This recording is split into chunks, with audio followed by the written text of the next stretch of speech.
कभी कभी ऐसा लगता है कि भारत के प्रधानमंत्री मोदी अपने तीसरे टर्म के साथ काफी नरम पड़ते जा रहे हैं। देश को योगी जी या फिर हिमंतवा बिस्वा जैसे एक नए लीडर की जरूरत है, क्योंकि पहले मालदीव्स और अब बांग्लादेश में जो हो रहा है उसके ऊपर मोदी सरकार काफी ढीली नजर आ रही है। पाकिस्तान के साथ दोस्ती मजबूत करते करते बांग्लादेश अब पाकिस्तान की राह के ऊपर चलने लग गया है।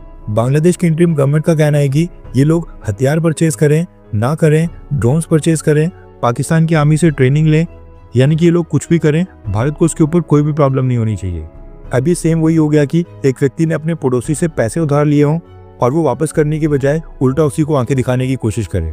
बांग्लादेश की गवर्नमेंट अगर कल ही भारत की कंपनीज की पेमेंट को क्लियर कर दे तो हम कुछ बोले भी ना, लेकिन मसला यही है कि भारत की कंपनीज के कई बिलियन डॉलर्स वो पेमेंट क्लियर करने के लिए बांग्लादेश की सरकार के पास फंड्स की कमी है। मगर दूसरी तरफ बांग्लादेश की इंटरिम गवर्नमेंट लगातार हथियारों की शॉपिंग करने में लगी हुई है, और हथियार भी ऐसे देश से परचेज किए जा रहे हैं जो भारत का दुश्मन है। पाकिस्तान और चाइना के बाद सबसे बड़ा भारत विरोधी देश अगर कोई है तो वो टर्की। टर्की के प्रेसिडेंट अर्दोगान कई बार कश्मीर मसले को अंतर्राष्ट्रीय मंचों के ऊपर उठा भी चुके हैं। पाकिस्तान और चाइना भी हमेशा यही करते हैं, इसलिए ये कहना गलत नहीं होगा कि ये तीन देश हैं जो आज के समय स्ट्रेटेजिक तौर के ऊपर भारत के सबसे बड़े दुश्मन हैं। और बांग्लादेश की इंटरिम गवर्नमेंट और प्रोफेसर मोहम्मद यूनुस एक एक करके इन तीनों ही देशों के साथ अपने डिफेंस टाइज और सैन्य संबंध मजबूत करने की कोशिश कर रहे हैं। बांग्लादेश और टर्की के बीच एक और डिफेंस डील साइन होने जा रही है।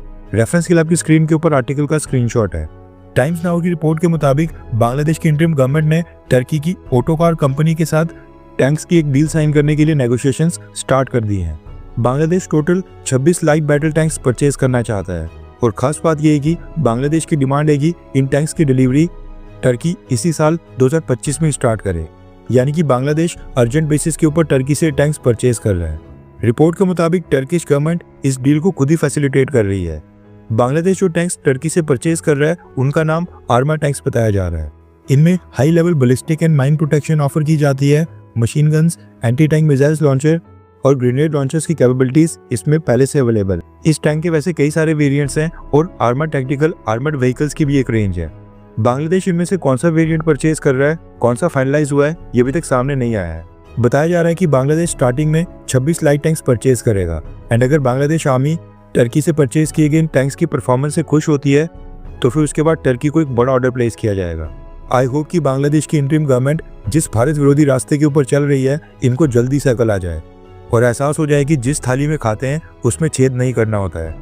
1971 में भारत ने जब बांग्लादेश को आज़ाद करवाया था उस समय ईस्ट पाकिस्तान आर्मी ने 13 दिन के अंदर ही भारत की आर्मी के सामने घुटने टेक दिए थे। आपको क्या लगता है कि इन केस अगर आज भारत और बांग्लादेश की सेना का युद्ध होता है तो बांग्लादेश की सेना भारतीय सेना के सामने कितने दिन टिकेगी, यानी कितने दिन के अंदर सरेंडर कर लेगी? वही 13 दिन, 2-3 दिन, 24 घंटे या फिर उससे भी कम समय? नीचे कमेंट करके अपनी राय जरूर बताएं।